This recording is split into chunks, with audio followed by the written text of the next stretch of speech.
What's up everybody? Coach Jason, Inside the Rack Fitness. In this video, I'm going to go over some basic setup for proper breathing and bracing. And all the video analysis that I do for new lifters, and I do between 15 and 30 different video analysis every week, squat, bench, deadlift, overhead press, the number one fault by far and away is an improper bracing mechanic. Now if you don't set up properly to brace properly, you're not going to get a proper brace. So some of the biggest misconceptions that I hear on the internet or read in forums are things like, you just need a weight belt. All you need to do is slap on a weight belt, that'll help you brace. Well, right here I have a pillow wearing a weight belt. Now let's take a 10-pound weight and see how well he can brace. That seems like it packs him down pretty good, huh? So maybe just a weight belt isn't enough. Well, some may say you just need to get bigger. So here's a big pillow and a little tiny fat grip. Considerably smaller, but you know what? This is solid. Now a lot of you may have seen the can analogy where people take the can and they dent the can and they put a weight on it and it smashes it. It's a very similar concept, the way your body works when you brace. So if I take this fat grip and I take that 10-pound weight, it's able to stabilize it because it's solid. Now probably the biggest issue I see surrounding breathing and bracing is people will go into anterior pelvic tilt and what's called an open scissors. So if I turn to the side, an open scissors would be they'll lift their chest up. When you lift your chest up, you arch your back. Now it's very hard to brace down in this position because it's not a natural position. You're over exaggerating the curvature in your lumbar spine. Your ribs are up. Ideally you want your ribs down over your pelvis. Now I'll show you a rudimentary drawing about what I'm talking about. Now this could quite possibly be the ugliest drawing you've ever seen in your entire life. I'd never claimed to be an artistic savant. So what we have here is the basic form of your torso. So this is the chest flowing down to the waist, the hips, low back, upper back, neck. Minnesota backwards.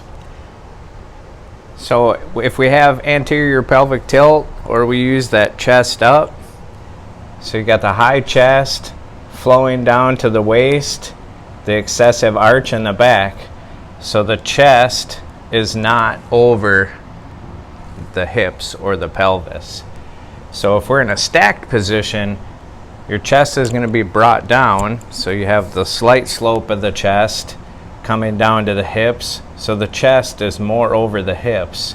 The shoulders are over the hips. In this one, the shoulders are slightly ahead, so we're off center of where the hips. So we want to be stacked straight as we possibly can be.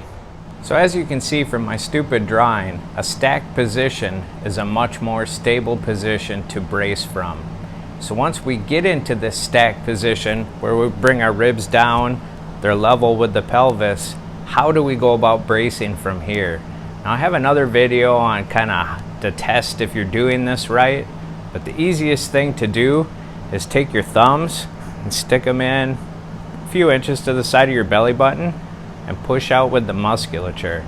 So you're not using breath, you're not breathing in, you're not doing anything. All you're doing is pushing out using your transverse abdominis, the muscles that surround your body naturally. So push in and push out using the musculature. Then you're going to do the same thing on the sides. Push out using just the musculature. And then you'll do the same thing on your back and push out using just the musculature. So we're not using any air to do that. Once we push out, that's where the benefit of using a weight belt comes in, because the belt gives us something to push against, which reinforces your brace. So the belt does not create a brace, the belt gives you something to brace against. So it makes your brace stronger. So once you push out 360 that's when we draw our air in. So when you draw your air in, you're going to make sure you fill 360 degrees around your torso, your midsection, and you should not rise in the chest at all, because now we've created that open scissors again and we've lost our brace. So we're going to start ribs down, expand 360 all the way around, breathe into it, push down, almost like you're going to poop your pants is what the feeling feels like. You're going to bear down really hard like you're taking a dump. And then you're going to exhale to a closed off throat. This seals you like a sealed can or like the fat grip. It makes you one rigid torso. So then in that position, whether you're squatting or you're deadlifting or overhead pressing, we want to keep that position. Everything from the hips to the shoulders is not going to move. We are braced, we are bared down, we are solid, and we do not want to lose this position, because then we lose force, transfer from the floor to the bar. So stupid drawings and talking are great, but let's actually see this in practice. So we're going to use the squat as an example. It's the same concept for an overhead press, the same concept for a deadlift. I always set my brace at the top when I deadlift.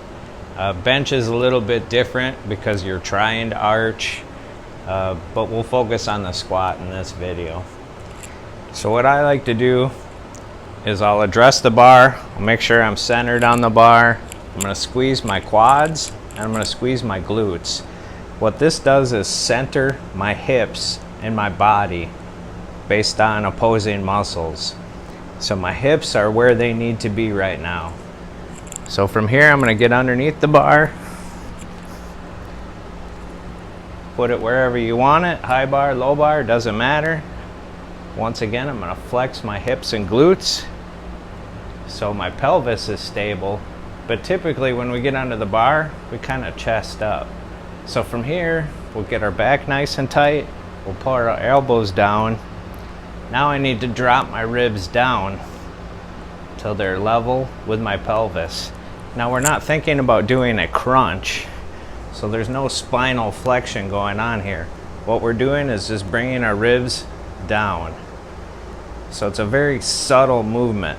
So instead of chest up, it's ribs down. So we get that nice level over the pelvis. So once again, I'm under the bar. Quads and glutes are flexed. This would be the same setup if I was deadlifting. Ribs come down, pull the bar into me. Now I'm going to expand 360. So I'm going to expand here, through the sides, through my back. So all the way around I'm expanding.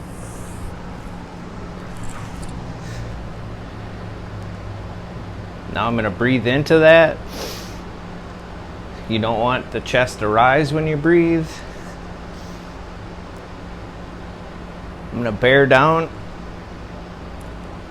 step under the weight, and unrack. And that's how you properly set up to breathe and brace.